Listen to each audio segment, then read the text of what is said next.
Here we go. All right, Bucs fans, here we go. Let's do this thing. I'm excited about tonight. We've got a lot to talk about. The Bears game. Oh my. Yeah, we got a lot. That's fun to cover. And this week's a little bit special. This week's going to be fun. This is going to be a crazy week, guys. Get ready for it. Buckle down. Get ready. It's going to be a crazy week. The Saints, we got the Saints. We're going to go marching into Saints territory. And we got some Saints fans here. Now, you guys know how the Chicago fan last week and the Philadelphia fan and all that have all been really, really nice guys. I think tonight's going to be a little bit more fun. I think tonight's going to get a little crazy. Saints fans, you know how they are, because when it comes to attitude, they dat. So that this should be fun. I'm looking forward to tonight. It's going to be a blast. And this whole week is going to be a blast, guys. Buckle up. Get ready for this week. I'm going to start this off real quick, just letting you know about something coming on Friday night. I want to prepare you right off the bat to get ready for Friday night. Everybody, Friday night is going to be a special night here on Bucs Report. Guys, it's sort of a quarterback catharsis.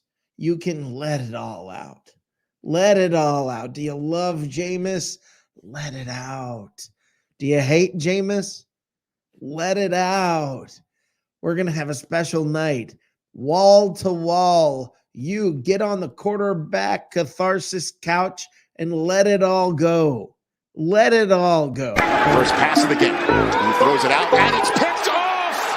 Intercepted by Bradley Roby. 6-0 Houston.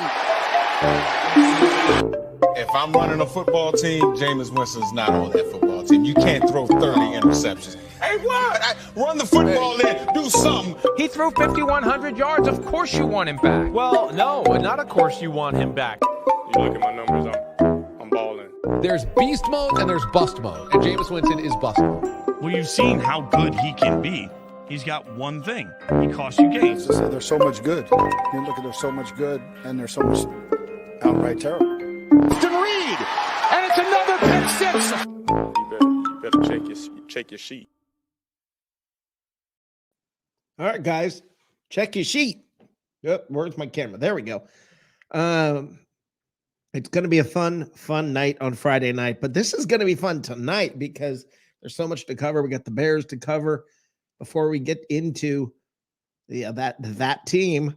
That we're going to be playing this week. The Bears this week. That was fun. Guys, you realize how injured we are?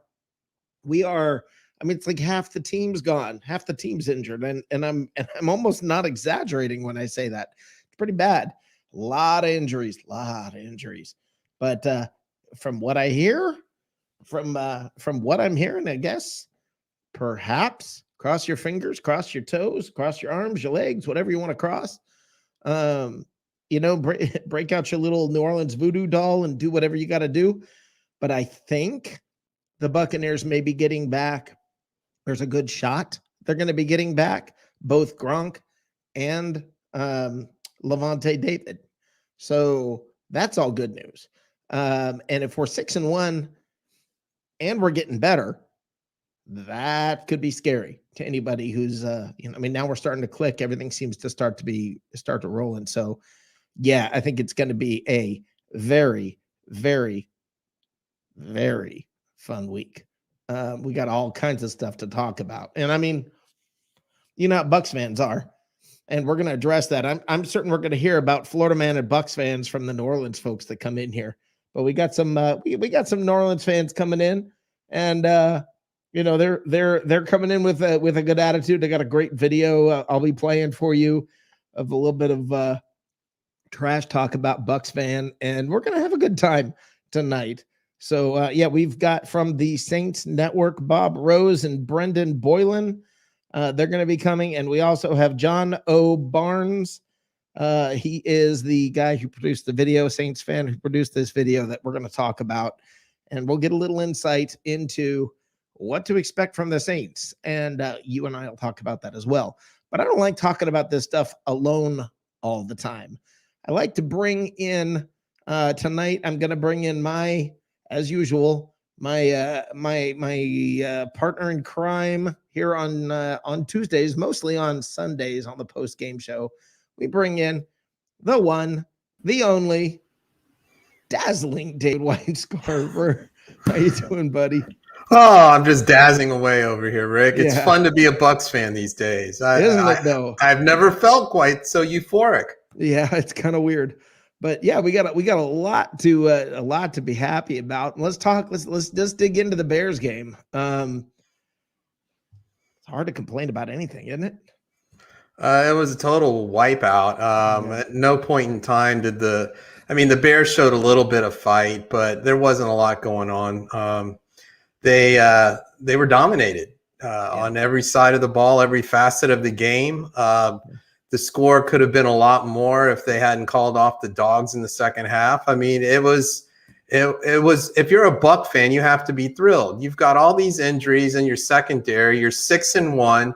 You're a 5.5-point favorite against a rival on the road. You're kind of having a little bit of a revenge game.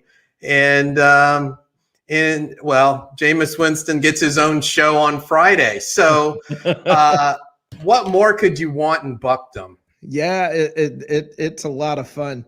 And Bucs fans are still Bucs fans. And I mean, life still is what it is. And that's why I want to take a quick second here and let's get into a part of the show that I absolutely have grown to love. It's one of my favorite things that I do around here. You are so awesome. You are so awesome.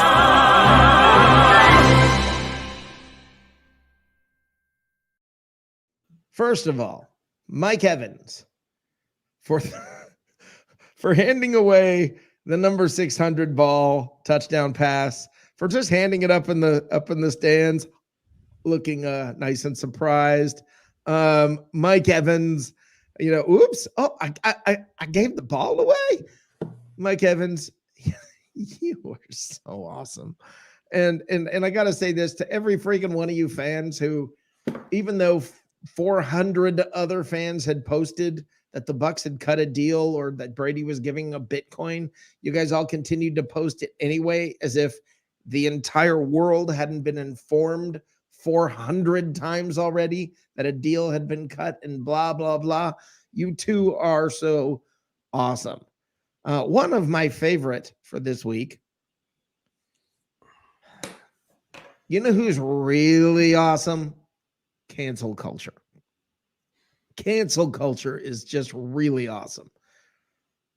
Oh no, Tony Romo under fire for saying Tom Brady should give up his wife to a fan in exchange for 600th TD ball. It was a joke, people. He was joking. Simmer down. Holy crap. And it's not like there's only one place that said it. I mean, Yahoo Sports was all over it. Yahoo Sports, it was like they saw blood and were able to go get, we're going to go get him. We're going to go get him. Tony Romo's crude Gisele Bundchen quip is problematic beyond tarnishing Tom Brady's historic moment. Tarnishing it? Does anybody, including Gisele and Tom Brady, does anybody feel like it was tarnished? I mean, literally the only people feeling that moment was tarnished was the person writing this freaking article. Tarnished. Give me a break. And like I said, they're not alone, and that's not the only article they put. Gisele Bundchen is an incredibly accomplished woman, not Brady's property to offer up in exchange for a piece of memorabilia. It was a joke. And by the way, dumbass, they do things all the time where you can win a date with Tom Brady. Go have dinner with Tom Brady or Gisele or whatever. So stop it. Stop it. Seriously, you are ridiculous, Yahoo Sports. You You are so awesome.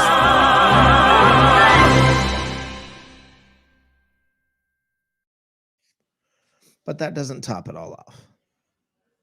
Not even that tops it all off. From right here in Carolina, Kevin Musa, I don't know. I don't care if I get kicked off this group for this comment. Jameis Winston has the potential to be a great quarterback. I wish we could have protected him like we do Tom Brady. This would have been a winning team 5 years ago. First of all, we're not protecting Tom Brady really any differently. It's just Tom Brady's getting rid of the ball. If you don't believe me, look at the passing yards that you see in New Orleans. Look at their winning record with him starting, and look with a different quarterback. What was their winning record?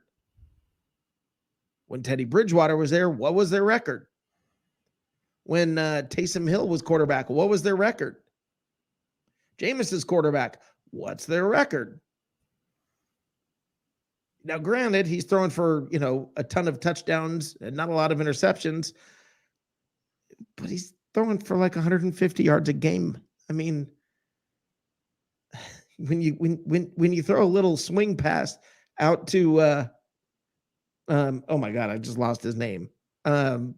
Dave, what's his name? Dave? What? Running back. Keyshawn In New Orleans. Alvin Kamara. Yeah, thank you. I lost his name, Alvin Kamara.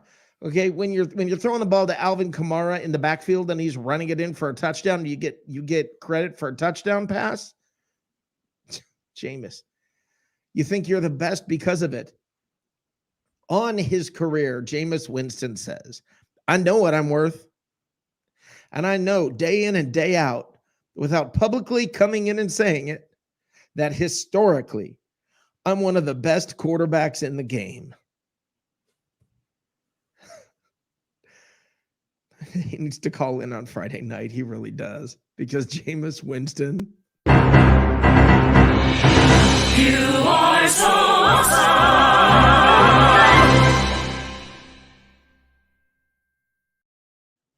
So, yeah, guys, Jameis thinks he's historically one of the best quarterbacks in the game. Yeah, that's awesome. That's awesome. Matt Colson says, what did Matt just say? I think I just got dogged here. We tried to do a win a date with Rick Hughes. It didn't exactly draw like we hoped. Yeah. There was that one guy that applied, but he was cute. No, it was yeah. Anyway. Onward and upward. Let's bring Dave back in here. All right, there we go. Jameis Winston must be really good at Madden or something, because I don't know where his delusions come from, but perhaps he's really great on Madden. I don't know, but Dave, come on, man. Come on. Don't you just don't know what you're talking about, brother. Oh, wow. Well, I mean, if I think back, I must have forgotten about all those teams that were drawing up a bidding war for Jameis when the Saints got him. I mean, they had to fend them off with a lot of force. You better check your sheet. Yeah, that's right. Yeah, check that sheet. I saw 30 touchdowns 2 years ago. That's what I saw. I'm sorry, 33 touchdowns and 30 interceptions is what I saw. A whole lot of throwing to the other team. Yeah, well, he's correct about being historic. He does do things on a historic level. So, yeah. My camera's driving me nuts today. Well, give it a second. It'll figure itself out. Anyway, we'll get it figured out. Guys, the Bears. So the Bears game. The Bears game was brutal. It was 38-3, and it wasn't that close. Let's see if that helps. There we go. Okay, it was 38-3, and it was not even that close. Okay, 38-3 it could have been so much worse. I don't normally worry about the other quarterback, but Justin Fields, I started to worry about him. Yeah, a little bit. I mean, a little bit. It was that was ugly. That was absolutely ugly. There are some times when it doesn't get a lot worse than that. And He just, I mean, you remember that there was a play with Sam Darnold where he said, he made the comment, "I'm seeing ghosts." That had to be what Justin Fields was feeling like, because I mean, we were coming from everywhere. I mean, it's just When you get to the quarterback, it makes your defensive backs look a lot better than what they are. and Matt says he's historically the worst quarterback. And was it just me, or did Justin Fields look scared from the very first play?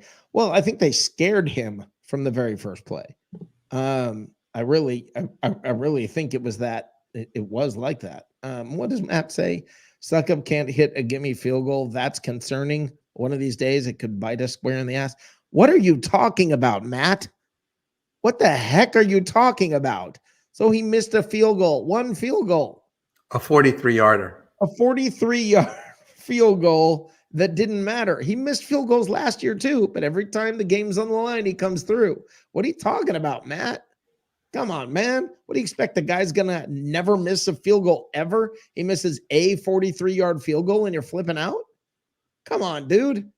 The guy's been money. He's been absolutely money, Matt. Come on. Well, if you're looking for something, that's Ronald Jones on the goal line doesn't seem to go very well. Yeah, that's about the only thing you could complain about. But the Philadelphia game this week. I mean, the Saints game this week. Guys, all right, let settle down, everybody, and let me tell you what I see happening. And you might not like this. Okay? I realize how bad the Saints looked against Seattle. I do. But football's a game of matchups. Okay? Football is a game of matchups. And the little quick, short passing game and out with to Alvin Kamara is not our strength. The D-line is not going to have the time to get to Winston unless he, well, let me put it this way. Sean Payton's smart enough to not let Winston hold on to the ball at all. At all. I mean, it's going to be like drop back throw, drop back throw, drop back throw. I mean, now and it's just going to be dump off pass to Kamara, dump off pass to Kamara, hand it off, hand it off, hand it off, hand it off. You're going to see so many handoffs. There are going to be so many rushing attempts. And for everybody who says that you can't run against the Bucs, well, what happened on Sunday? And I think this is newsworthy, folks. I think it's newsworthy. The Chicago Bears ran on the Bucs. Now, they shut it down when it came down to it, but they had how many yards? 146 or something, 147 yards or something they ran for. I forgot what the total was, but they ran. The Bears ran for 143 yards. Khalil Herbert, a 6th-round draft pick out of Virginia Tech, had 100 yards rushing, 5.6 yards, and the longest run against the Bucs this year of 29 yards. Yeah, look, you can run against the Bucs. It's nobody tries. And I think we are going to get a heavy dose of Alvin Kamara. I think we are going to get a brutally heavy dose of Alvin Kamara. Swing passes out of the backfield. There better be a spy on him like we used to put Brooks on Vic. There better be somebody specifically just flat out assigned to Alvin Kamara. I agree with what Christopher Cole says here, and I think Christopher is bringing the knowledge and this is the right way to look at it. Bulls will have a good plan against the quick passes. I hope that is correct, because in a game of matchups, and you saw it with the Dallas Cowboys, this is how you beat the Bucs. The way the Saints play is how you beat the Bucs. Throwing a lot of deep passes isn't the answer, because you're going to get your quarterback killed against the Bucs. Running the ball the entire time isn't going to do it. Okay? You can't just rely on the run. Ask Chicago. All right? But that quick passing, Dallas almost beat the Bucs. And we better be ready. We had better be ready to handle this, because we didn't handle it in week 1, but it was week 1. but we did not handle it that well against the Dallas Cowboys. Hopefully, and I think the Bucs will be fine, but I don't think this is going to be the cakewalk you might be thinking. Some people, I think, are expecting this to just be, like game over before it gets started. Dave, what are your thoughts on the game this week? Well, I think it's going to be a tough football game. You're going into the Caesars Superdome, and you've got a team who's won the last 4 divisions in the NFC South.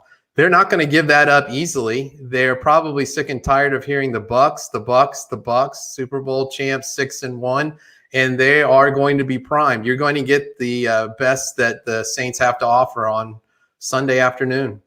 Yeah, I think that's true. I think we're going to get, and Jameis is going to be motivated. Now that might hurt them. That might help them. Here's the thing that we all need to remember and accept about Jameis. Remember the good games. I know we all remember the bad games, and there were a lot of them. But you remember the good games with Jameis? Remember how Jameis did have some great games? And when he had those great games, he'd throw for a ton of yards. I think he threw for over 500 one game. I mean, he had great games. Well, if it's not this week. If they start to try to jump the routes on the short passing game, that's going to leave them open for Winston's arm. And when we played the Saints before, Drew Brees, especially in the last few years, he did not have a strong arm. Jameis does, so he can make you pay if you try to jump those routes on the short. Just not accurate at all throwing deep. That's the one thing that's what the Bucs do have. That he's not accurate at all, like brutally. So not accurate. So we'll see what happens. But the short passes and the dump offs to Kamara, he seems to have learned how to do really well. And these just quick screen patterns and things like that. I think our linebackers and our linemen, that's where the game's going to be won or lost this week. I don't think it's going to be the secondary. And for everybody who thinks, oh, that's great, just wait. Kamara always has a good game against the Bucs. Don't just write that guy off. He doesn't rush for a ton of yards, but he does catch the ball and get quite a few receptions and and decent receiving yards and scores quite a bit against the Bucs.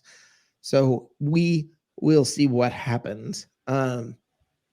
I think it's going to be a closer game than people are thinking. I don't know what the line opened up as, but 5.5. 5.5 for the Bucs. That'd be nice. That would be nice. I'm looking forward to hopefully seeing that happen. That would make me very happy. I think the Bucs will win by a touchdown or more, but it's going to be close until the fourth quarter. Okay. I think Tom Brady this is what's great about Brady. Brady knows how important this game is to Bucs fans.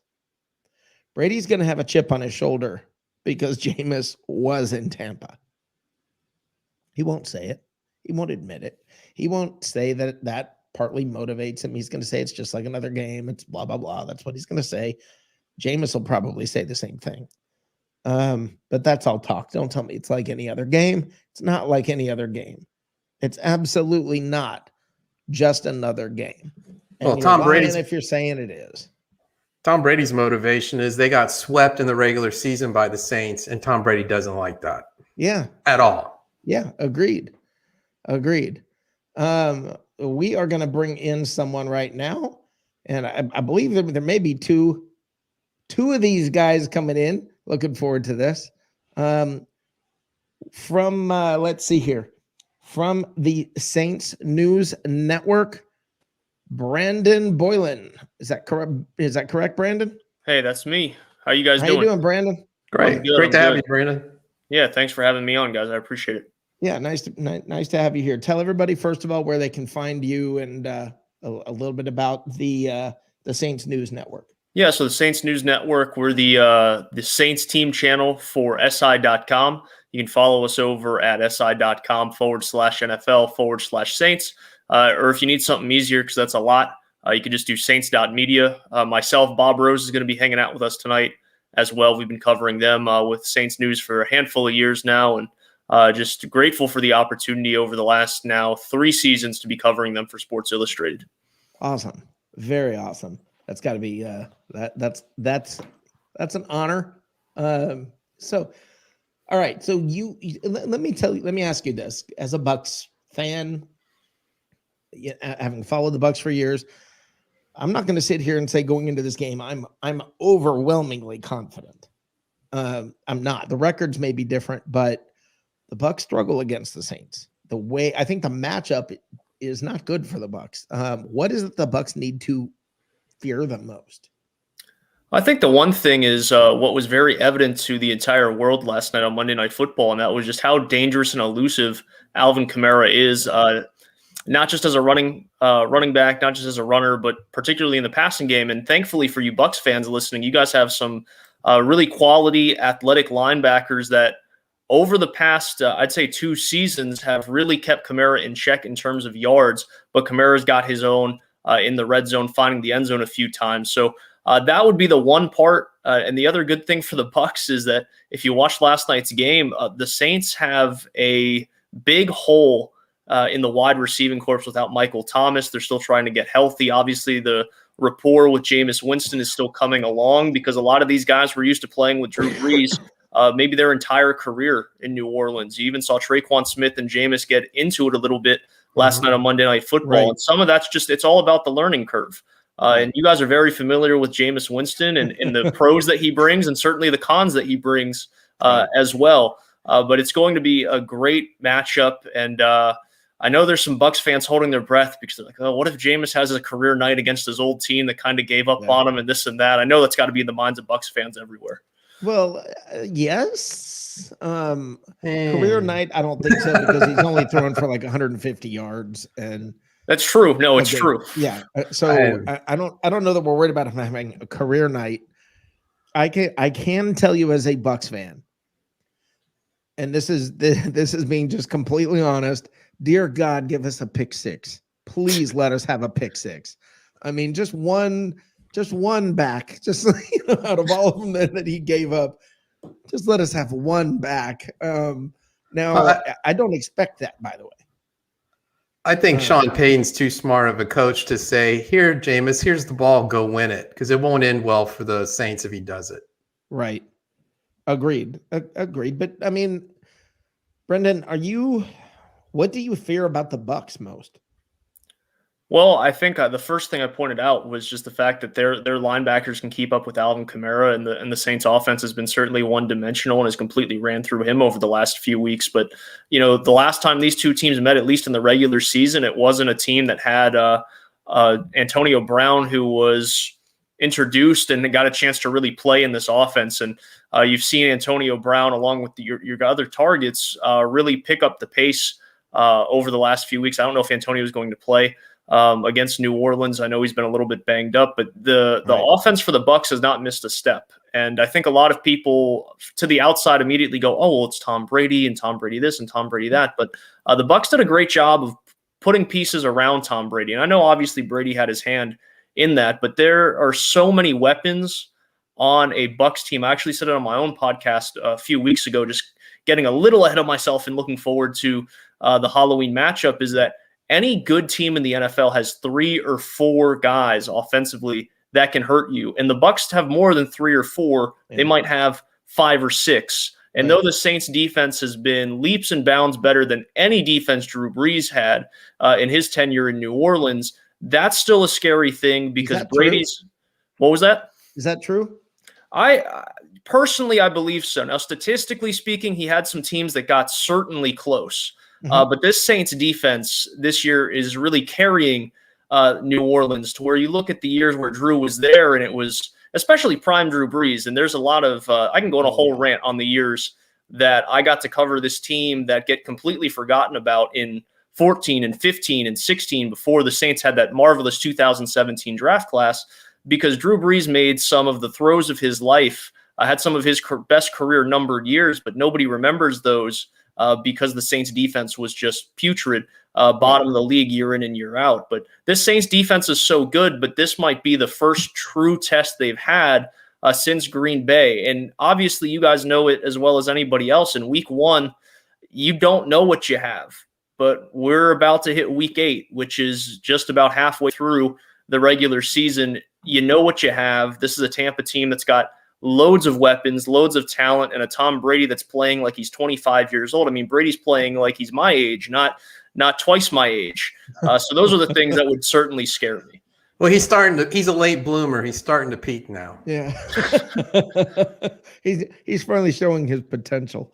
I mean, it's being honest, as I look at the Saints, I have mixed feelings as far as, I mean, here's the mixed feelings. I don't know if we're going to, I feel like, wow, this game could get out of hand in the Bucs' favor, but something tells me, ruh-roh, I mean, it's this game, the matchups seem to be where Tampa's defense struggles is if the other quarterback gets rid of the ball very quickly, Tampa's defense struggles. Now, Jameis, I can tell you, as a Bucs quarterback, held on to the ball way too long. And the one thing I have noticed about him is every play, he's literally dropping back and just dumping it off. Just quickly dumping it off. I don't know who that guy is. I saw him throw a ball away. He threw it at the feet, I think, of Kamara. He just threw it away. And I'm like, who is this guy? That's nothing we ever saw. He took no risk at no biscuit to brand new levels with Bruce Arians. But when you look as a Buccaneers fan, as I look forward to this game, I want to know from a Saints person. I want to know the truth. What do you guys think about him? I mean, really, what's your opinion? What's your honest impression about Winston? Is he the starting quarterback 2 years from now for the New Orleans Saints? Personally, I think so, and this is why. Obviously, the biggest thing this offseason that Jameis was super honest about, whether it was with fans, whether it was with the media, was that this year he needed to take a step back and learn to be a little bit more of a game manager. Now, the frustrating thing from a New Orleans Saints standpoint is that this guy's got loads of arm talent. Despite the 30 interceptions, you knew what this guy could do, pushing the ball downfield, and that's something that has been missing from the Saints offense over the last few years as Breeze's arm strength declined.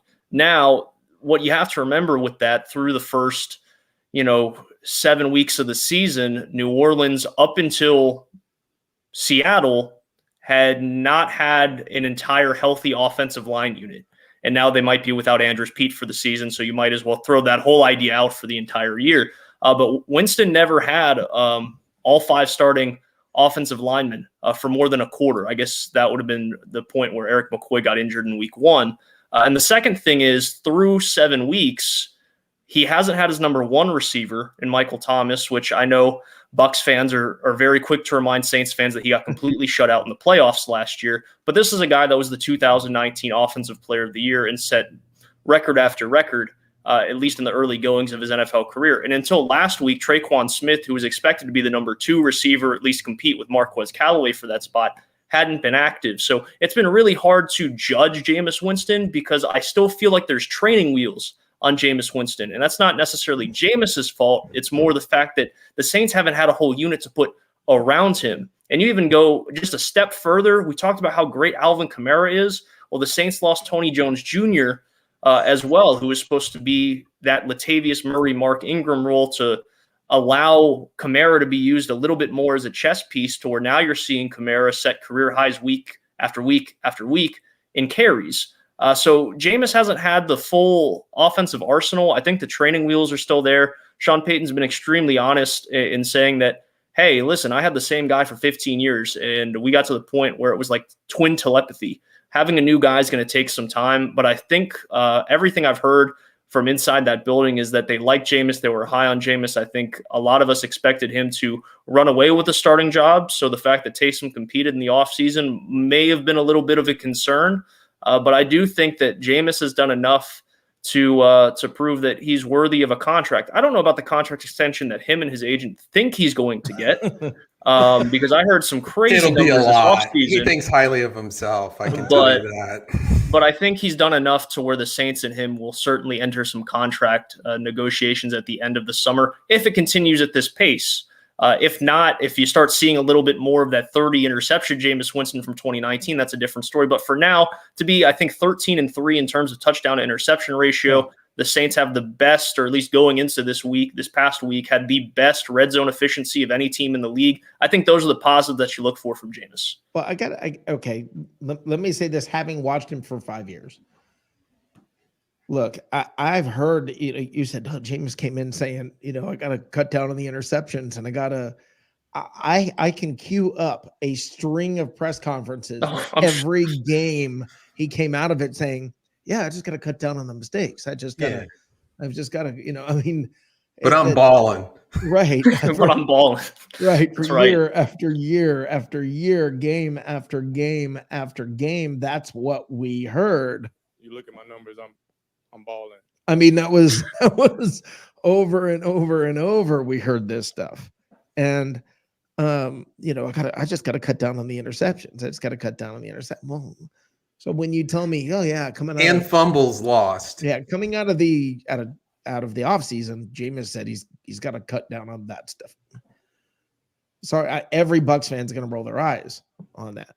Now, where I will say is Sean Payton is having an impact on him, and that he's not getting crazy.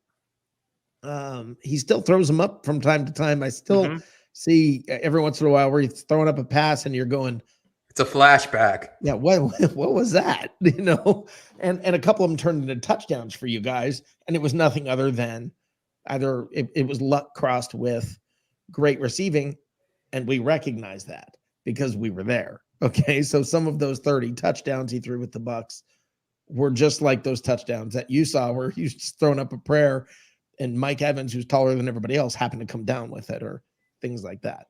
Now, okay, good. We got Bob coming in here now.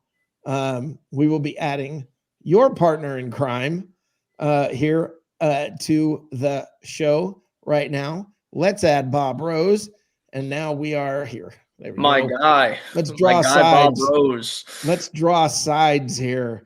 Don't cross the line. How you doing, Bob? You're in the stand, and you guys are drawing the line. Yeah, how you doing, my friend? Good. How about you? Doing good. So one thing I want to ask the two of you, and this is something every week I have asked the fans of the other team, and I ask for an honest answer.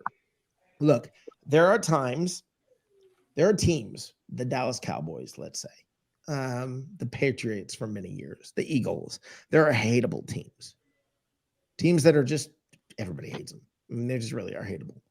Are the Bucs that kind of a team? Take it, Bob. Oh, you're gonna let me go first. This question's right up your alley, Bob. But here's the thing, and I'm glad you alluded to the Patriots when you were giving off some examples of teams. I mean, obviously, a lot of the hatred the Bucs get comes solely from Tom Brady joining Tampa Bay. Now, from an analyst standpoint, you have to applaud what Tom was able to do in his first year in Tampa Bay, because listen, everybody was wanting to write the guy off. He's in his 40s. He got a whole lot of essentially the 2014 Pro Bowl teams to come down and join them, and you didn't know what they had left in the tank, and Gronk and AD and what have you. They're starting to get hateable solely because of the success of Tom Brady, in my opinion. And there was a question that was even posted in some Saints forums this week, or has Tampa passed Atlanta as the most hated team towards the New Orleans Saints? And I said, guys, there's no way. There's no way. I mean, the Bucs to the national media are getting that way, but to New Orleans, it's always going to be Atlanta. And Bob, I'll let you take it from there. And Brendan, as always, you brought up some great points. First of all, as I'll just call myself a seasoned Saints fan rather than dating myself. Atlanta, we're gonna have to use that one. I'm over seasoned. Saints hate list. And for older guys like myself, the San Francisco 49ers are right there at number 2. And in recent years, the Minnesota Vikings. I was going to bring them up because, for obvious reasons. To me, the Vikings just have one of those hateable fan bases you were talking about before, Rick. I lump them up with the Eagles, the Cowboys, the Patriots, etc. As far as the Bucs, I actually kind of like the Buccaneers. I've had a lot of great interactions with their longtime fans. The issues I have and have had are that, and you guys, I'm sure, have experienced it, whether you're willing to say it in front of your fans or not. It's the I've been a Bucs fan since 2020 kind of people. The swell of support that you got as soon as TB12 came over. Sure. And they're the type of people that are going to jump off your pirate ship the second Tom Brady announces his retirement. There's a lot of talk amongst our ranks about these folks. Yeah. And those are the type of people that I have the issue with. But yeah, you're longtime fans. I look at the Tampa Bay Buccaneers and New Orleans Saints as kindred spirits, both long-suffering franchises. They had a bit of success. The Saints in the late 80s, early 90s. The Buccaneers more through the late 70s too, but more through the Dungy years in the 90s. Before both teams have had taking turns at success in the 2000s. But other than that, that both franchises were frankly laughing stocks, not only through the league, but through the average fan, through the average nation. So I look at the long-term fans of both franchises kind of as kindred spirits. That's a long. I gotta tell you though, Bob. I think we're 1 and 2 as far as grocery bags worn. I think through the years we'd be 1 and 2 for sure. Yeah, but I got to tell you, Bob, I think we will be kindred spirits if you have Jameis for a couple more years. Okay, and because I remember all the hope, and I remember all the but wow, did you see what he did? Wow, what an arm! Yeah, that guy's got such a great arm.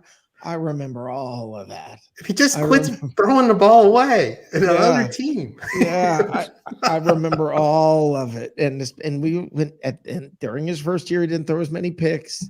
And as time went by and he got more comfortable. Yeah. Oh man, I think we will be kindred spirits. But I know I know what you're saying about the long-term struggles and difficulties. Dave and I have both actually been fans since year 1 of the franchise. A guy named Steve Spurrier was the quarterback. Yeah, but let me say this. My attitude, I think where most of the hate, this is what I think is funny, where most of the criticism for the Bucs and the hate for the Bucs that I have found where most of it comes from is within the Bucs fan base. I don't understand it. I mean, you would think we're 1 and 6 right now. If you're looking at Bucs fans on Facebook, it makes no sense. The criticism for I'm enjoying myself. Yeah, we're having a great time, but the criticism among Bucs fans is just like I told you, every week I ask that question: are we hateable? Only the Dallas Cowboys fans said yes. Okay, it wasn't a real strong yes either. Right. And their yes was, and this you're gonna laugh at this. Their yes was, yeah, because you guys are all just dwelling on winning last year. And I'm like, you're freaking Cowboys fans. you're dwelling on 2 decades ago, so right. The type of fan that they hate themselves because when they look in the mirror, they don't see a reflection looking back at them from 20 years ago. Right. Now, I will say that as a Bucs fan for a long, long time, I welcome all these new fans. I know what's coming in a few years. Okay. I know, there's ebbs and flows, ups and downs, and I know the downs are coming. And I know there's going to be this massive crowd running from the Buccaneers. But if we can just keep a few of them, at least we're better off than we were. And so let them all come in. Let them all buy jerseys. Let them buy tickets and fill up the stands. Let them do all of that. That all helps the team. And so as far as I'm concerned, you want to be a bandwagon fan? Welcome. Come on. It's all a new experience. Yeah. Yeah. People want to jump on the bandwagon. Yeah. Okay.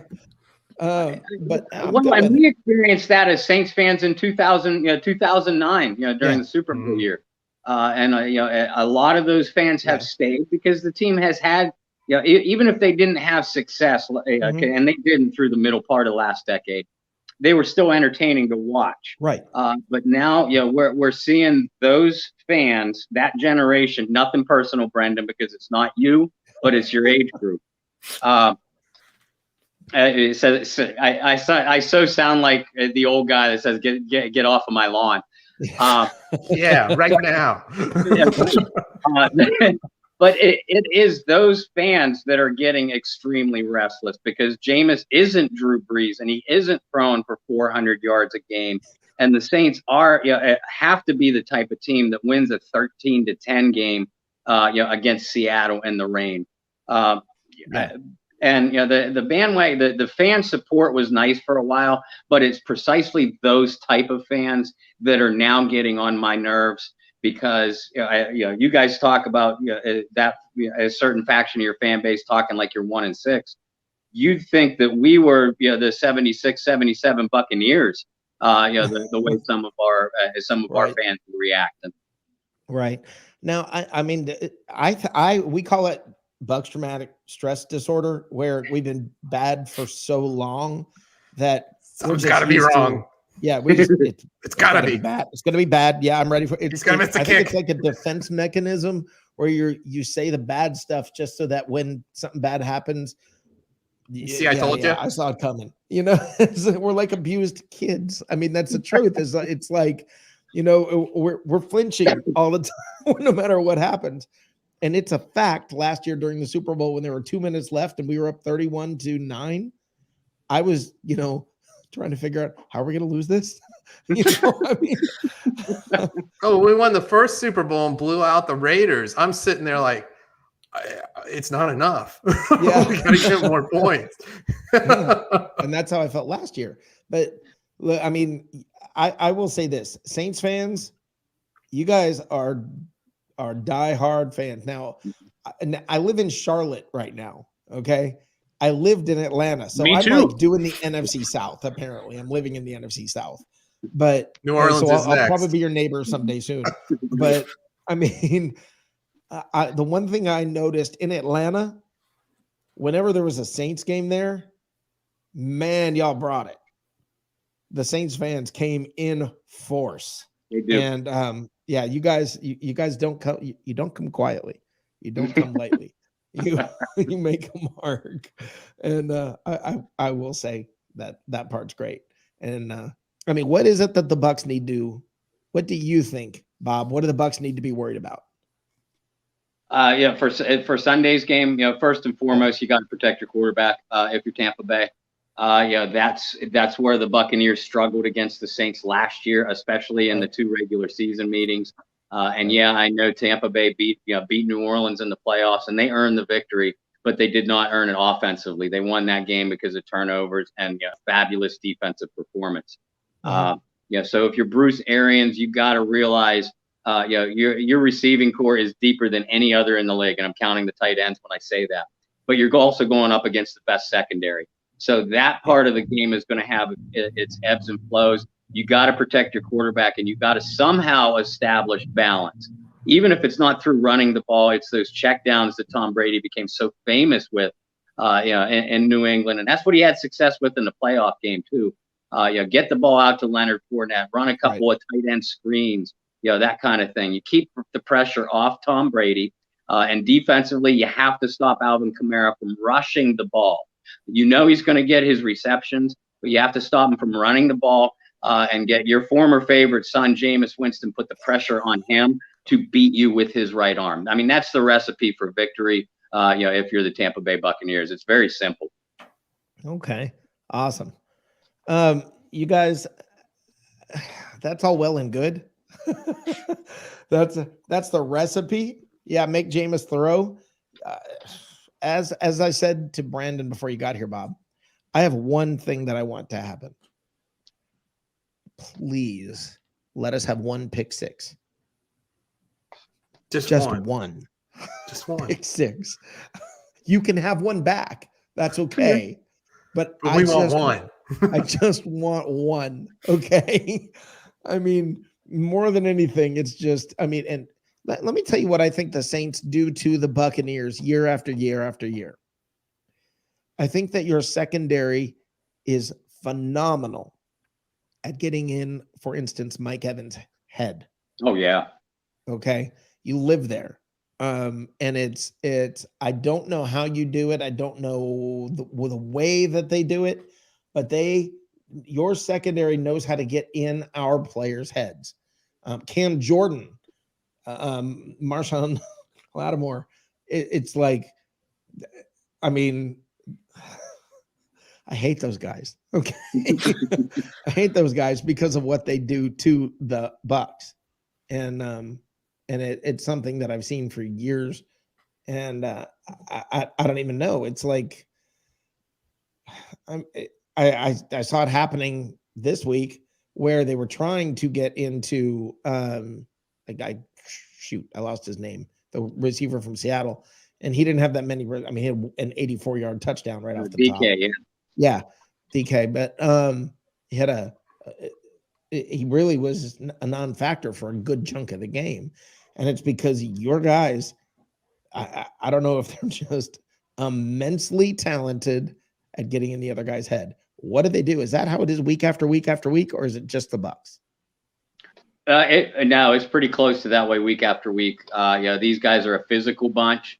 They talk a bunch of trash. Everybody talks about Chauncey Gardner-Johnson and his ability to talk, but I got news for you. Marshawn Lattimore can bring it verbally.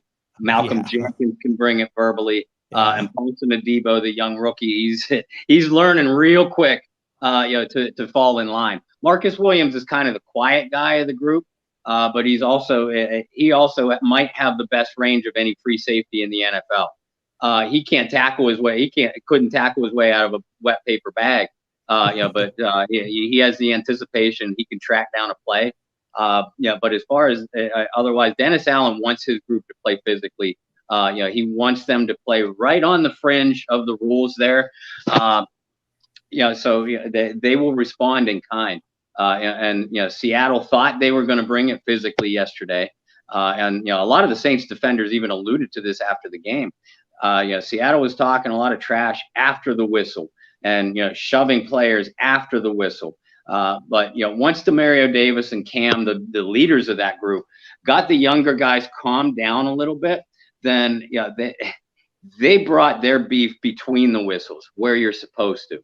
Everybody talks about the Saints being in Mike Evans' head, and I think there's zero doubt about that. But a lot of the Saints fans that point to that, as Bucs fans and Saints fans go back and forth on Twitter, Mike Evans is Marshawn Lattimore's child and things like that, they lose sight of the fact that Chris Godwin has eaten the Saints alive. In three of the last four or four of the last 5 games. So Godwin. There's matchups, salivating matchups all throughout that secondary. I think Lattimore is going to cover Evans because it has to. That's a pay-per-view boxing event.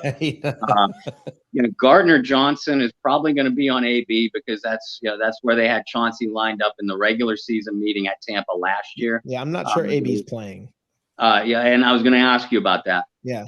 If he does, I would love to have a microphone on Antonio Brown and Gardner-Johnson. And you can't bleep anything out though. Strictly for streaming. It's not for public, AB's been regular public consumption. Who knew that AB has been like this phenomenal locker room guy? It won't last. I don't know. I'm taking a year and a half. Yeah, it has for a year and a half. I don't know. I mean, it's maybe if Brady leaves, it won't last at that point. If that, if something goes down there or whatever.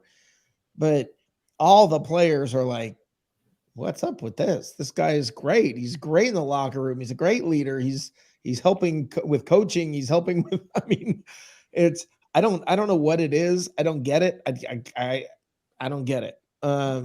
But okay, the Bucs fans, I will say this, and I think you guys will end up experiencing this. Up until a little over a year ago, well, I'll say up until 5 years ago, Bucs fans generally were together. About 5 years ago, man, did the fan base split around Winston. And by the end of it, I mean, there are 2 factions who There's one faction who would still, I can bring up something to show you right now that someone posted. I can even bring this up.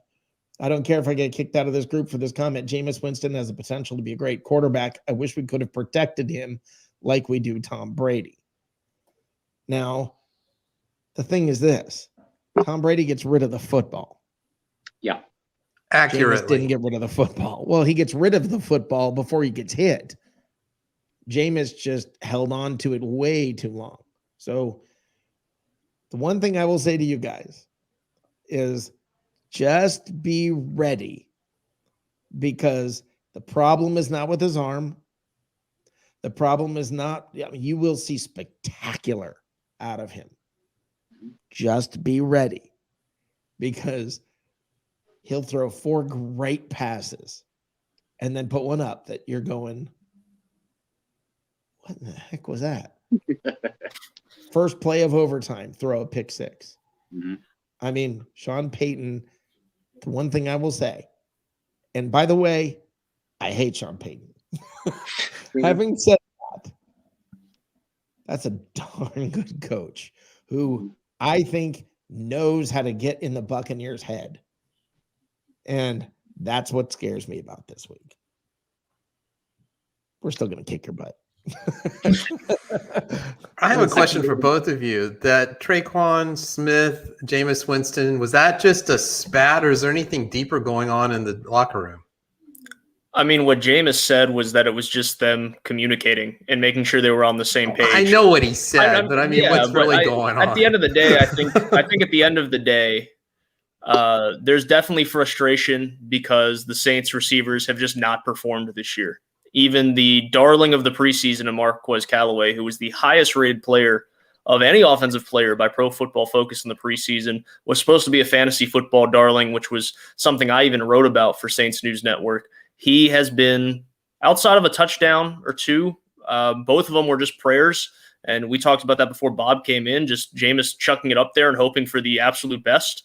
Right. Callaway came down with 2. Outside of that, the Saints receivers haven't done anything. Hey, he's balling, man. He's balling. That's right.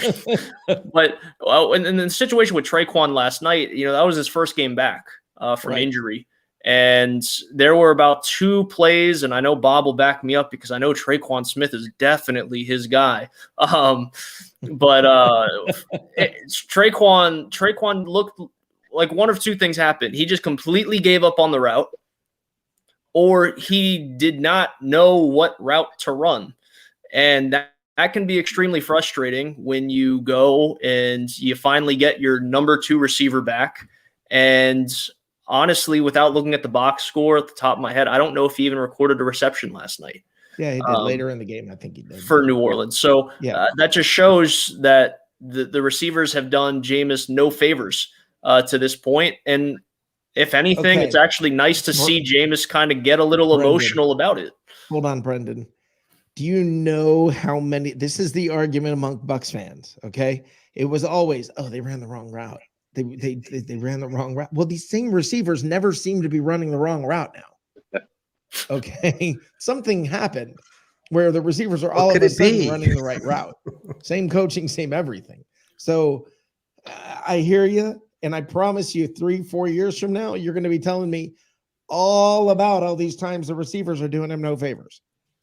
Okay. Well, specifically this year, like I said at the very top, not having your number 1, not having your number 2 doesn't help you. In the case specifically for Traquan last night, in my eyes, and I'm sure Bob's eyes as well, it looked like the dude just completely gave up halfway through a route. The ball was thrown his way. There's nothing. So, I mean, that's what I mean when I'm saying they do him no favors. And the injuries haven't helped him either. I mean, Deontay Harris has been a guy that we've continued to talk about on our side as a guy that's going to have a breakthrough year. He showed it. At one point, he was like 6th amongst receivers in Pro Football Focus grading, but the guy can't stay healthy. Well, this is what I've learned, and then I want to get your picks for the game, okay? But this is what I've learned. For some reason, the same receivers that were doing those same things don't do that with Brady. And this is what I've learned about great quarterbacks. And you saw it with Drew Brees for years. They don't want to let the great quarterback down. They don't want to let certain leaders down. whatever that leadership thing is, Jameis emulates it, but doesn't have it. I'll agree with that. Okay. He tries to act out being a good leader, but he's not by nature a good leader. And that's where I think the problem comes in. Thank you guys for coming in. I want your picks for the game. Brandon, start with you. Brendan? Yeah, actually, I think when you look at this game, and I told you guys at the very jump when I came on that the Bucs have a favorable matchup in terms of how the Saints have been running the offense this year through Alvin Kamara. They have linebackers that can keep up with him. They shut him down statistically in both regular season matchups and the playoff matchup outside of touchdowns last year. I think that's going to do wonders for them. And it's really going to come down to, can Jameis make plays? And you guys know firsthand that is throwing spaghetti. That's throwing spaghetti at the wall and seeing if it sticks or not. Yeah. You have no idea. So in this matchup, what I think is going to be a very pivotal matchup in the NFC South to determine its champion, I'm actually going to go with the Bucs to come out on top, just because I don't know and I'm not confident enough about how this Saints offense is going to keep up with Tampa Bay. Now, New Orleans' defense is better than it was last year, and they gave Tom Brady and company trouble. Yeah, that's what scares me. But I don't see this being a 13-10 type of game because of how talented the Buccaneers are and led by the greatest quarterback of all time. So I'll take the Bucs. It's not going to be a pretty game, but I'll take the Bucs like 24-13 or somewhere in that range. Okay. Bob? I don't see how the New Orleans Saints are going to be able to manufacture points against Tampa Bay, and that's where I think that this game goes wrong for New Orleans. I think the Saints have arguably the best defense, from front to back when healthy in the National Football League, and that's all with all due respect to the Rams. No, I got no problem with that. I think, remember, if you're a Tom Brady fan, be very worried this week, because that defensive line for New Orleans is really turning it on, and they're getting David Onyemata back, so they're going to be able to bring some inside pressure. Tom Brady's biggest Achilles heel throughout his career. Having said that, even though I think the Saints are going to cause a lot of disruption on the defensive side, it's impossible. Like Brendan said, it's impossible to hold Tom Brady and crew. You're not going to hold Tom Brady to 10 points. You're just not. Right. And you're also on the offensive side for the Saints. You're not going to be able to run the ball. Not with any consent. Neither team is going to be able to run the ball with any consistency. Chicago I think managed. Chicago managed last week. They only got 3 points. Right. They ran for 149 yards, and they don't have Alvin Kamara over there. And that's the thing. Tampa Bay has historically struggled against Kamara. More as a receiver than a rusher. But Alvin is historically is going to get into the end zone once or twice against Tampa Bay. Yep. If Deontay Harris comes back for New Orleans and he's reasonably healthy, he and Callaway are going to make some plays against the Tampa Bay secondary, who, as you know, is beat up at cornerback. Yeah. So I think Jameis is going to be able to make some plays to keep it close. But when push comes to shove, are you going to be able to beat Tom Brady in a close ball game with an inconsistent Jameis Winston? And that's where I'd love to say the answer is yes. And I believe these teams could be, the roles could be reversed. New Orleans could come in second in the NFC South, beat Tampa Bay in the playoffs, and beat them. It could. I realize that's a reach this far away. But right now, I think Tampa Bay is a better team than New Orleans, has more explosive capability. So I'm going to go with the Buccaneers 23-17. That's pretty close to what I would pick. I think you're pretty close to where I'm going with it. Thank you guys for coming in. I really appreciate great having you. Great insight. Again, polite fans from the other team. I want to thank you guys for being here. We didn't have time for me to get on the Traquan Smith rant. I was looking forward to it. Go ahead. I want to hear this. Yeah. Okay. The problem with Traquan, it wasn't last night. This is what Traquan Smith has been for 4 years of his NFL career. Coming out of UCF, and I do a lot of draft pieces for the Saints News Network, so I watch a lot of film. We both went to UCF, by the way. And I love UCF, but I hate Traquan Smith. You're in touch with your feelings, I can tell. Oh God, yeah. There's a reason why I don't live tweet during games, and there's a reason why I'm not the guy that does our immediate post game piece, because we're not allowed to use the F word. I'll leave it at that. Traquan gives up on routes all the time. If a defender is anywhere close to him, his arms go from that to that. He cannot create separation with precise routes. And he doesn't have the heart of an NFL player. That's as nutshell as I can break it down while keeping it PG. Thanks a lot for coming on, guys. Appreciate it. I appreciate you coming on. Love you. Thank you so much for having us on. Have a great one. Yeah, appreciate it, guys. Thank you. Yep. Thank you, brother. Good luck every Sunday, but this. Yeah. Okay, so we are gonna. That was fun. That was absolutely awesome. Those guys were great, and maybe we can see them later on in the year as well. But right now, we are going to bring on someone else, and I have hopes that this guy will do a better job trash talking. The background's Tampa a good start. Than New Orleans, because again, the Saints fans always so stinking polite. Everybody who comes on this is so polite. Now, here's the reason. Let me tell you about John O. Barnes. Okay, John produced a little video that we're going to play right now about Bucs fans. And John, I got to tell you, you had me cracking up, and we'll talk about it. Hey, Saints fan, guess what? We won the Super Bowl. You guys didn't. We actually beat you guys to get to the Super Bowl, remember? You guys swept us in the regular season, but we beat you guys in the divisional round. Hey, Saints fan, guess what? We had 2 Super Bowls, and you guys only had 1. Hey, Saints fan, remember when we beat you guys and retired Drew Brees? Saints fan, you remember all that? Saints fan, we had 2 Super Bowls now. We won the Super Bowl, Saints fan. We won the Super Bowl.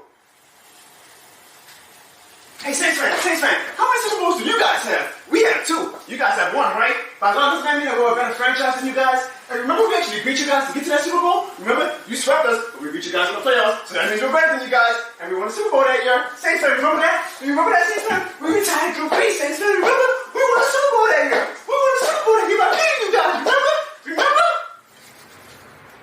Hey, Saints fan, how's Jameis Winston working out for you guys? You know Jameis Winston, our old quarterback, until we got Tom Brady, the guy that beat you guys in the playoffs on our road to our 2nd Super Bowl. The year that you guys swept us, but we beat you guys in the playoffs, and now we have 2 Super Bowls. Oh, hold on, let me help you out right quick. Yeah. All right. Hey, remember when we beat you guys, though? We beat you guys in the playoffs, and now we have 2 Super Bowls, and you guys have none. Remember, Saints fan?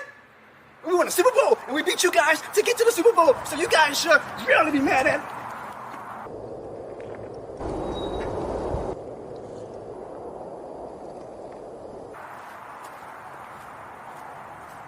How come he doesn't look at me that way?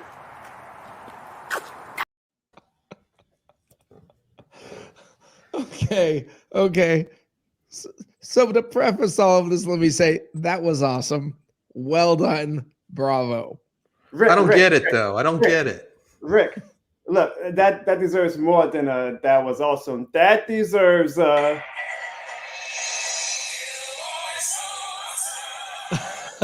Oh, touche. That's brilliant. How do you do that segment? Okay, that's brilliant. Come on now, Rick. All right, man. That was cool. No. That's fantastic. Okay. I got to point out something. This whole thing being about Bucs fans begging for attention. You guys with your bling and your gold and your let me wear all this adornment and run around screaming who dat, who dat, who dat.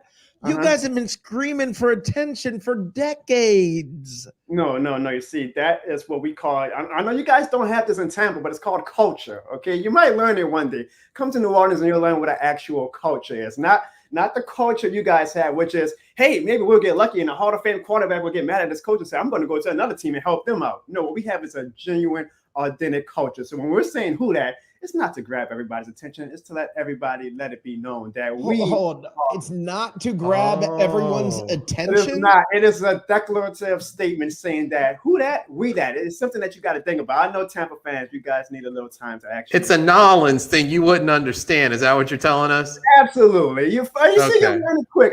Just by being in my presence, you're actually learning quick. I'm enlightened now. Thank you. That skit, I appreciate you for showing it, Rick. That was probably the best thing that happened to your show in this show's entire existence. So you're welcome. I know you guys are very excited. You're a Jameis Winston fan, aren't you? So hold on. Am I? So hold on. You come on here thinking. I mean, now here's the thing.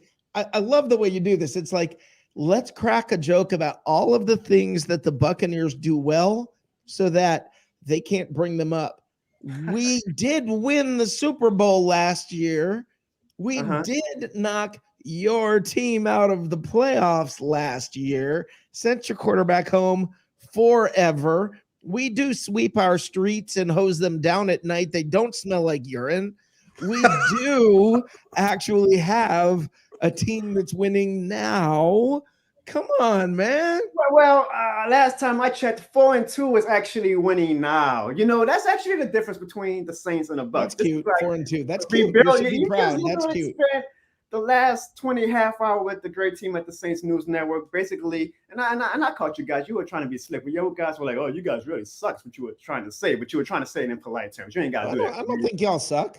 Yeah, and so 4-2 is actually a winning record, and we're doing something that you guys could not do with Jameis, and that is limiting his turnovers and actually winning games. We can talk about, is Jameis a leader the way he thinks he's a leader? I will agree with that. Jameis a bowler. Agree with that. That's the difference between the two franchises. We elevate players and we can win no matter what. You guys get lucky. Hope that Tom Brady or somebody else can come and save your franchise. And look, congratulations to you guys. You guys should enjoy these next 2, 3, maybe 5 years. Who knows when Tom Brady's going to retire at this point? I quit guessing. Don't apologize for it. My official statement, I did not like it when they signed him. I'm like, what are you people doing? And I'm the first to admit I was extremely wrong. At this point, he could play to 60. I'm not going to question it. I don't question anything the man does. He's now just hitting his peak. He's a late bloomer.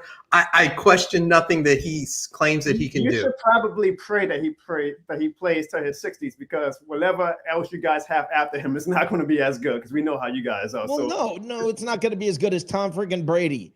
Nobody is. Now, come on, dude. Now you sound silly. Now you sound silly. Of course, whoever comes next is not going to be as good as Tom Brady. He's Tom Brady. But hey, we won a Super Bowl with Brad Johnson at quarterback. Hold on. I'm glad these guys, it's just culture. And they're not grabbing for attention. Remembers. They're not grabbing for attention at all. It's just culture. Well, you know, those fans are awesome. It's the attention culture, right? We kind of need term. It's better than the Buccaneers fans making these T-shirts that apparently I saw on Twitter that says "We that" and it says "F the Saints," and I'm like, wow, you guys. I just don't get why you guys don't try to forge up a rivalry with Carolina. They're lonely in Carolina. They want somebody to hate them. So why are you guys looking for somebody who could be a rival? You guys know that nobody's stepping up. As much as we hate them, our hearts are with Atlanta. So guys, I know that. You want to be like the gold digger. I get it. I get it. I understand. You guys have both sucked together for a long time. Oh yeah. And I get that. Talk about sucking. Yeah, I know. I know you guys are getting a little big headed because last year was finally the first time in I think it was 15 or 16 years you were relevant again. And again, wait. Hold on. The last time in 15, 16 years since we won our last Super Bowl. I got it. I hear you. I know what we're ahead of the teams that have only won one. We were proud that we had one. We were proud that we had one. I get it. I understand. I do. And I want to tell you, I'm proud of you in your trophy. I am proud. Good job. Congratulations. Yes. That's awesome. That is absolutely, good for you. And it must make you feel good. And there's got to be something. I mean, think about it. When you are hosing the urine off the streets, when you are doing everything you've got to do to try to, when you're eating bugs and the crap you scrape off from behind the toilet and think it's a delicacy. I get it. That's your culture. I understand. You can call that can be a point of pride. We just boil it. Now it's good.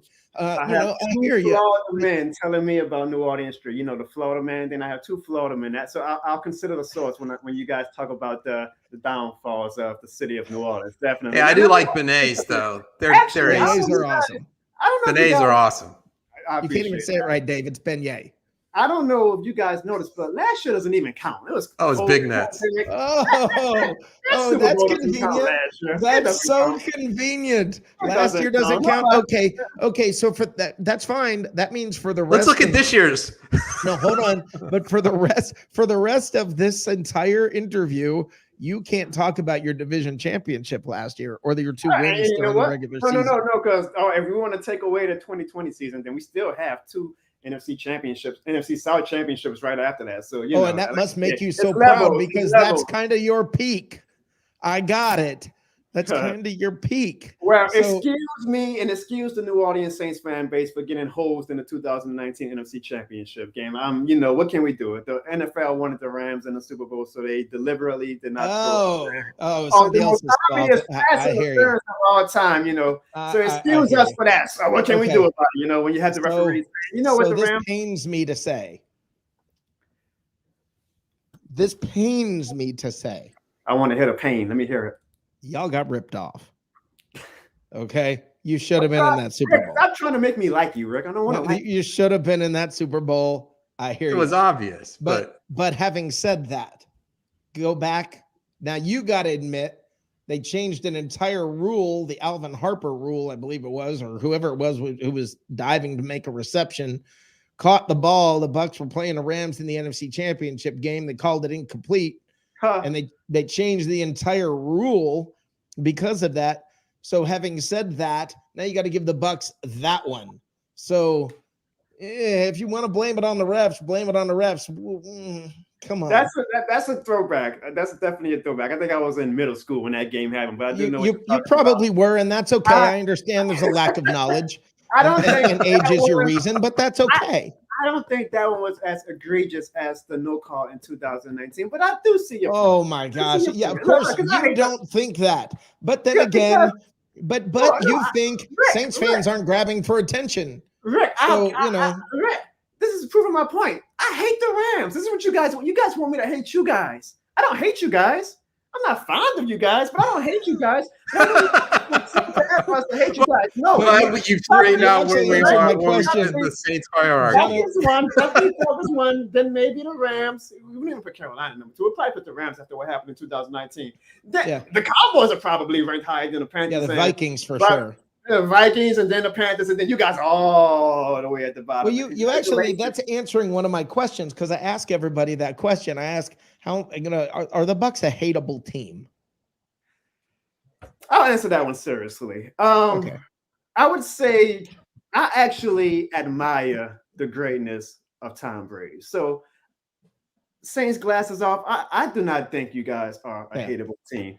Now, if you do not like success and do not like constant winning, then obviously there's a lot of people who hate Tom Brady just for the fact that he's always winning. So having him makes you a hateable team to many, but you guys don't register on the Saints radar even with Tom Brady. I would think that's not true with Marshawn Lattimore and Cam Jordan, who seem to be flapping their lips an awful lot even during the offseason about the Bucs. Apparently, we registered on them. Yeah, okay. Whatever. I mean, that's social media. Whatever. That's the point. Okay. We're going to ignore that. That's the point. You guys have an extremely talented team. This is arguably, we can't predict the future, but this might be the peak of the Bucs fans' existence. So, no doubt. You guys should. We're already calling it the golden years. Nothing wrong with that. You guys should be seeking to be a hated team at this point. We have won 0 Super Bowls in the past 5 years. With that is coming with 3 NFC South championships, and ironically, even with that dominance. Yeah, I'm a little disappointed you don't hate us. I'm actually a little disappointed. You should be mad at your players. You guys don't do enough for us to want to hate you. Now, we again having won 0 Super Bowls the past 5 years. We are still hated because we do things like we'll dance in the opposing team locker room. We'll you also do this. Isn't it more like 11, 12 years? Hold on. And your defensive backs do this weird little Tourette's thing every time they tackle somebody. It's like, oh boy, I batted down a pass. Like you're some 1980s baseball manager trying to tell a guy to steal second. And it's like, come on, man, it's not a squeeze play. It was a batted pass. Good deal. Go on to the next play already. Rick, I know you don't know about this, but when you actually have talent, you can do things like that. Really? You're going to say the Bucs don't have talent? Really? I'm talking about, oh no, that was Really? at you, Rick. I wasn't at the Bucs. I know you guys have talent, but you guys want to be quiet boys. Your team. I'm talking about you, Rick. If you had talent, you might be doing an interview and then be like, if I had Tourette's, I might be doing that. Okay, so come on, man. I mean, seriously, if you guys, act like you've been there before. When you bat down a pass, don't act like it's the first time ever. This is an honest question, and I kind of see why you are a little bit bothered by that. And that's because we broke up so many passes last year in the 2 regular season games that you have a bit of PTSD, huh? And I know you guys beat us in the playoffs and you went on to win a Super Bowl, but you guys still can't get over the fact that. Wait, what'd you just say? That you guys won that counterfeit COVID Super Bowl. But you guys still can't get over the fact. The counterfeit COVID Super Bowl. So you're saying it was harder to win that COVID Super Bowl than a normal, correct? It wasn't hard at all. We let you guys. Then why didn't you do it? Because Drew Brees was like, why would I want to win a no, it's because on my last game. Why would I win my last game? He was like, we'll let the Bucs actually win one. So that's what it was. He let them win that last game. Looked back and he just looked back and said, look at that favor I did. Yeah, that's what it was. It was looking back saying, look at the favor I did to Tom Brady. That's what it was. And I was hoping that it will make you guys actually happy, but you guys still just don't seem happy. I think no, you're right. I'm happy. You are correct. You are correct, but I'm very happy. You're correct. Bucs fans in general, I got to tell you what I loved about your video. Okay, there are 2 factions of Bucs fans, and one of them hates the Bucs. I don't understand it. They're 6-1. I think they're 1-6, and all they're doing is talking about, oh my God, we'd be so much better if we still had Jameis. Oh, that's smart. That's smart. It doesn't call small Bucs fans, but go ahead. I hope they're a minority. Talk to me in a couple years, okay, buddy. Talk to me in a couple years. All right. You'll have your own syndrome. 3 interceptions. We're doing just fine with the Jameis roller coaster. But go ahead. Enjoy while you can. We're loving it. We're loving it. Listen, you know what would be awesome is if Aaron Rodgers went there next year. Now that would be fun because then you guys would have a quarterback and it would be, that would be fun. Listen, Jameis has all the arm talent you could ever dream of. He has so much talent in his pinky. He's phenomenal, but he has 0 talent up here. It's amazing. His decision-making is awful. And you will see when they let him throw the ball beyond the line of scrimmage, you will see. And here's what's going to happen. And I was just talking to you, to the last guys about this. Everybody's going to start saying, oh, it's the receiver's fault. Well, for some reason, 5 years, the Bucs, with primarily the same wide receivers, couldn't run the right route. But all of a sudden, they're running the right routes. So just wait. Just wait. Okay. Well, one, that's an apples to oranges comparison because you guys had Mike Evans, you guys had Chris Godwin, we have Kevin White and Traquan Smith. Let's see how Jameis looks with Michael Thomas before we start talking about. Did you just say our receivers are better than yours? I think you just said that. Better than ours. Well, what? Look, we had those receivers when Jameis was here. Right. I mean, 30,000, 5,000 yards. Yeah. And 30 interceptions because he couldn't hit the receivers because they were always running the wrong route. I don't want to just seem like I'm pushing my platform and my content so much, but I hope you guys, whenever you do have the chance, because I know you guys are busy, check out some of the other videos that I have. Talk to everybody about that. I want you to be able to go ahead and talk about that. I want you to go ahead. Please, by all means, push your content. Oh, I appreciate that, Rick. So if people are new to me, I like to have fun with the satire and entertainment value of professional sports. So as much as I pick on the Bucs, and actually I pick on the Falcons a lot more, I give my team flack a lot back. And Jameis Winston has actually been a content creator's dream. Like, he just gives me so many ideas, cherry picked to pick on. And genuinely, I do like Jameis, and I'm willing to give him a shot for 17 games to see if he's going to be the guy that we can depend on for the future. But I have a lot of skits where I kind of poke fun at him. I actually have one that actually was kind of the start of my brand, and it was called How Saints Fans Are About Jameis Winston. And the gist of the skit was, the past 4 years, we including me, trashed Jameis, trash. I mean, I trashed James so hard. I have a wonderful fiance who just started getting into football when she started dating me. And I trashed Jameis so hard that I had to convince her when we signed Jameis that, oh, you know what, Jameis actually might be a little good. You know, he did go 5 out. So I was like, I have to undo. Well, wasn't it a huge bidding war? I'm trying to remember. Was it a big bidding war with all these other teams? Well, you know, not everybody can be as smart as Sean Payne. He's of course. I heard you tell that to the Saints news networks, but you got to remember something.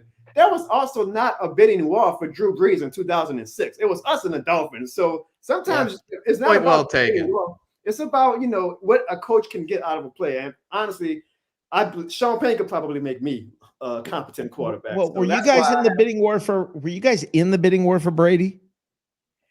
I heard that he wanted to come to us, assuming that Drew Brees was going to retire. And the word on the street is that Brees was like, well, I don't want as much as I have respect for Tom Brady. This is my team. I don't want Tom Brady to come in, you know, take my mantle and throne. So Brees was like, you know what? I think I'll come back. So I heard Brady was interested, but he ended up, obviously, Drew Brees came back. And so then it came down to you guys and I believe the Chargers. And Brady made a great decision because you guys always had the talent. You know, you guys had that. Well, I thought Brady wanted to go. He wanted to go to the Niners because it was close to home and his parents could play, but they didn't want him. I got to close this with you with one thing. I want do me a favor. Sit up nice and straight. Okay, there. Now it looks like that guy's peeing on your head. So you can see. It was perfect because the whole time I'm thinking it looks like he's peeing on your head. I'm laughing. I'm like, I know what he was trying to do. Well, you know, you say the urine on the street, so I'm just keeping up. Well, you know, keeping up with the culture. It's culture. So that's the culture. John, where do they find all of your content? You guys can every social media platform is all the same username, John O'Barnes, JONOBARNES. Actually, guys, and I can't wait for that. I thought what I put out today with that skit that you showed was actually a jab. It wasn't even like a knockout punch. I have another one coming out that's going to be, it might trigger a few of you. Your fan base got mad at me for that skit, so I know they're going to get mad at me for the one. And I got to tell you, before we ever spoke to you, I will tell you that it was passed around among a small group of us, and we were all laughing.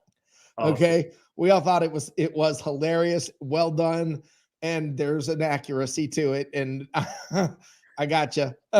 No, there is an accuracy to it that I think if we deny it, you were on the mark with it. It was hilarious, and I was happy that you let us play. I'm happy that you came on, and happy that you brought some trash talk like a real freaking fan. We had a Philadelphia fan that came on here, and it was like having Mother Teresa come in here, and I'm like, you're from Philly. Well, have you seen? You're nice. You're from Philly. I don't understand. Have you seen him play this show? I don't blame him. He's probably like, I'm not setting myself up. It's like, you guys are going to kill us. I'm like, listen, that's all you got? John, it's going to be a great game this Sunday. That's the thing. You guys actually might beat us Sunday. You might, but it's going to be a game. You guys aren't going to kill us. I agree with that. What's the pick? It'll be a game going into the fourth quarter. Give me a pick. And I will be there. I will be cheering my butt off. And I really, really hope, because we got you guys again, I think, in December. I would love to be back on the show. Give me a pick. All jokes aside, you guys are awesome. I appreciate fans that can laugh at, and see the satire and everything. I never take sports too seriously, so I enjoy it. And I appreciate you guys giving me the platform. And I look forward to getting the Buccaneers fan base to know me. And I know it's going to be very, very fun these days. Well, you got a place here. You can come on anytime you like. Absolutely. But I want a prediction before you leave. I want to pick. Oh, the Saints are going to win. What's the score? We're going to go with 38-3. Does that bring back any PTSD? Yeah, well, we beat the Bears 38-3 this past Sunday. Beat the Bears 38-3 last week. So, it brings back something. Yeah. Brings back last week. Thanks. Thanks for the reminder. Yeah, that was fun. Congratulations. We beat the Bears like 5 straight times. No, you just brought up the score, so I wanted to say thanks. Thank you for the fun, the video, and all of that. The pee on the head, the whole 9 yards was awesome. Thank you. I really appreciate you coming in here. Thank you, guys.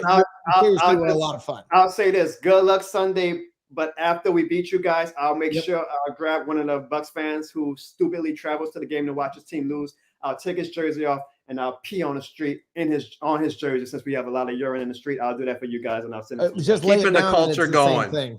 You don't have to pee That's on the it. culture, Just lay it baby. down. Who Got that? that cultural. Who that? Who that gonna get that culture? Why does nobody ever answer that question? Nobody ever answers that question because nobody cares. Have a good one. All right. That was fun. That was fun. All right. I've been waiting for that. That was awesome. I knew this was going to be fun tonight. He set the tone with the background, and it just went from there. Yeah, that was perfect. All right, guys, that was a lot of fun. And New Orleans Saints fans, thank you for being the ones who would bring it. I had hopes for that, and you guys came through in spades. So I got one more thing we like to do here on Tuesday nights. Now we bring back an old friend, an old little memory thing that we do. We take us back down memory lane. My old show, which is now a segment on this show, What's Cooking in the South.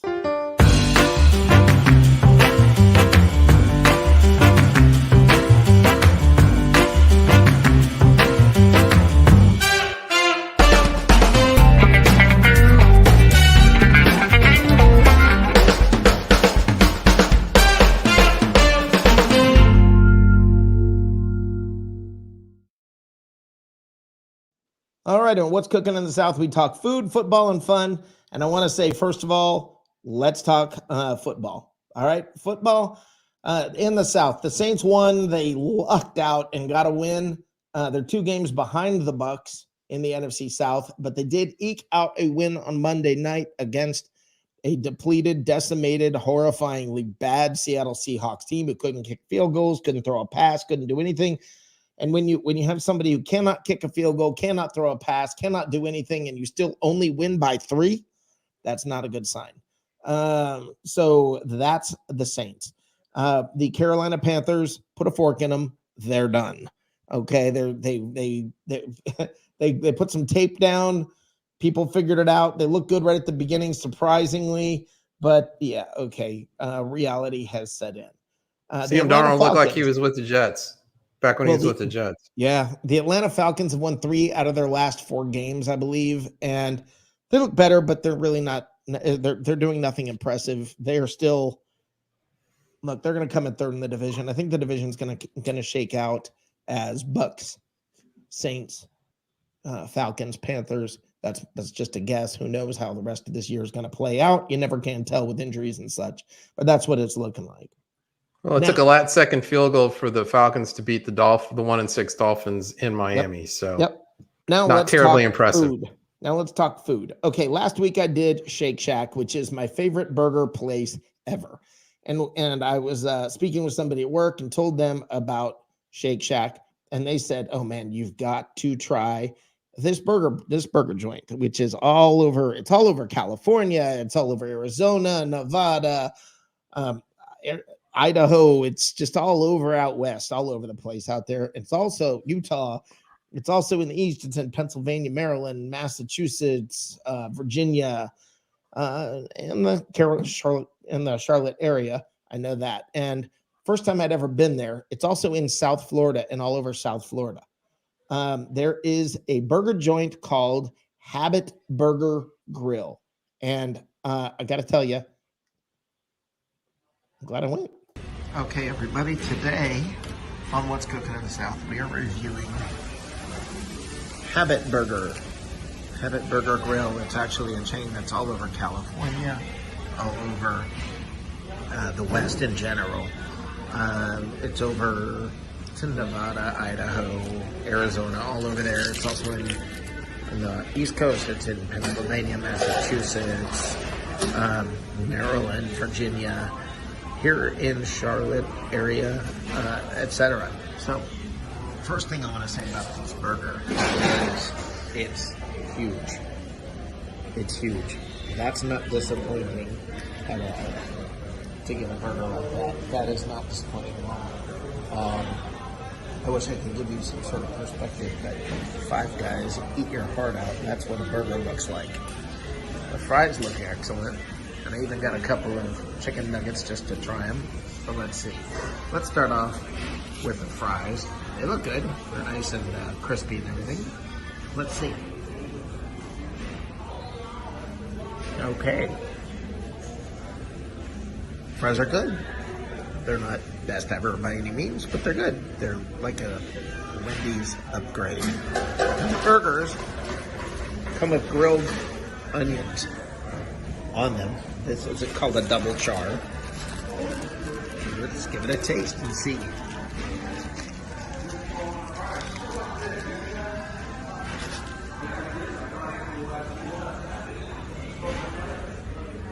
And okay, I'm a fan. It's a notch below Shake Shack. If you know what I think about Shake Shack, that means this is pretty darn good. It's only one notch below. Now let's try the chicken nuggets, which look pretty average.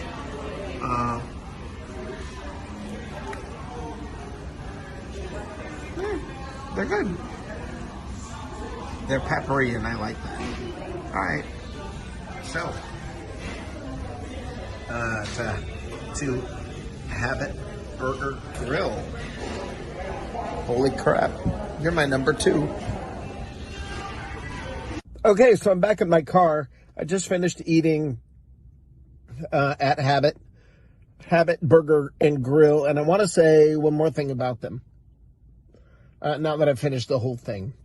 The burger itself, you know how when you go get burgers at other restaurants, at most restaurants, you see the picture and there's this beautiful burger, and then you get the burger and you're like, what the heck is this crap? The Habit Burger looked like what you see on a menu. It was a beautiful looking burger. I mean, it was awesome. And it was really good. Taste-wise, my second favorite, I think, that I've ever had. Shake Shack still takes the cake. But it looked fantastic.